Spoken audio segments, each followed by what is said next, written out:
When I embarked on this journey highlighting cultural diversity and multiculturalism, one of my friends approached me and our conversation got a bit nostalgic about the time when he was in uni some 10 years ago.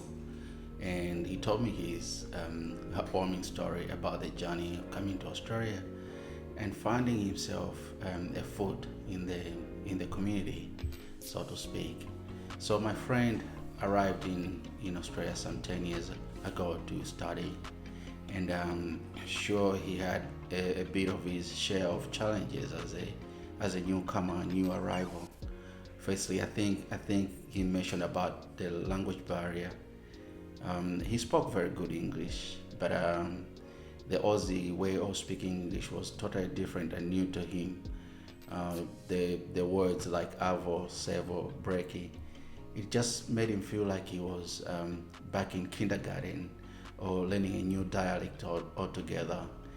And for example, one day his neighbor invited him to a barbie, and he was so puzzled that he couldn't make out what all this was all about. But after a bit of a thought, the context gave it away, and he realized that they were inviting him to some afternoon barbecue.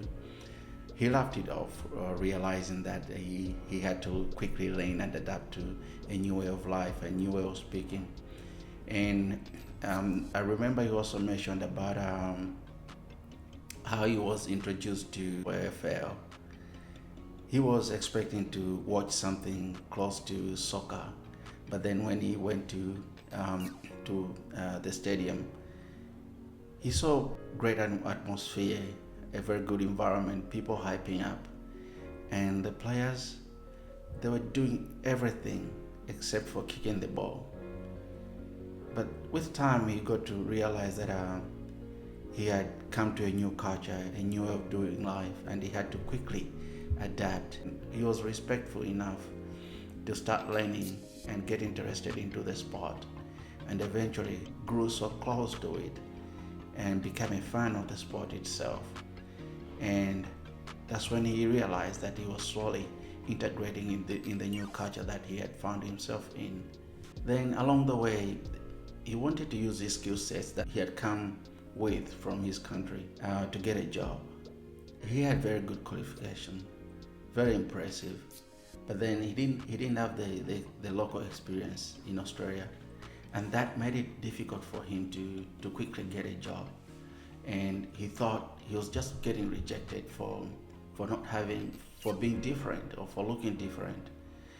And lucky enough, he met a very good young man who helped on his skills and qualifications, setting them up and aligning them to the market. And eventually, he landed a job that matched closely to his skill sets.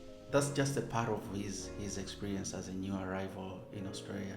On his first day of arrival, he quickly had to look for an apartment to stay for his period of study. So, where he was coming from, he was used to house hunting by foot and asking people word of mouth, and moving from one block to the next, looking for an empty property or an empty house.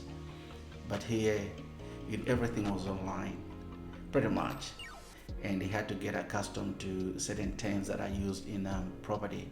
For example, granny flat, the bachelor pad, and that really was a big challenge for him because he had to figure out what those terms meant and what type of property he would eventually have to have. Paying rent was equally a hassle for him. Everything had to be happening online. So he had to quickly learn how to do finances online and digital transaction. So these are some of the things that new arrivals get to encounter when they arrive in Australia. And oftentimes you begin to miss family.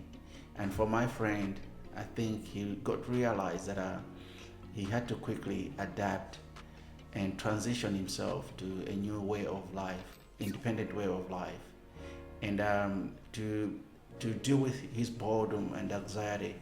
He found that community would be a great way of engaging and meeting people. So he started joining community events like playing cricket at the Oval, joining beach cleanups, and of course, going for bushwalks, where it was hard, but the camaraderie was priceless for him and made him cope quickly and deal with his stress and the feeling of isolation and belonging to a community. My friend's story is one of many. Immigrants face numerous challenges, but with a bit of humor, support, and determination, they can integrate and thrive. I think one key important thing is to embrace the local culture, learn to navigate technology as quickly as possible, and start building connections. You get to find your place in the cultural mosaic that Australia is. So for all of you and every one of us, next time we meet somebody who is just coming to Australia, remember my friend's story and give them a helping hand. After all, we are all in this together.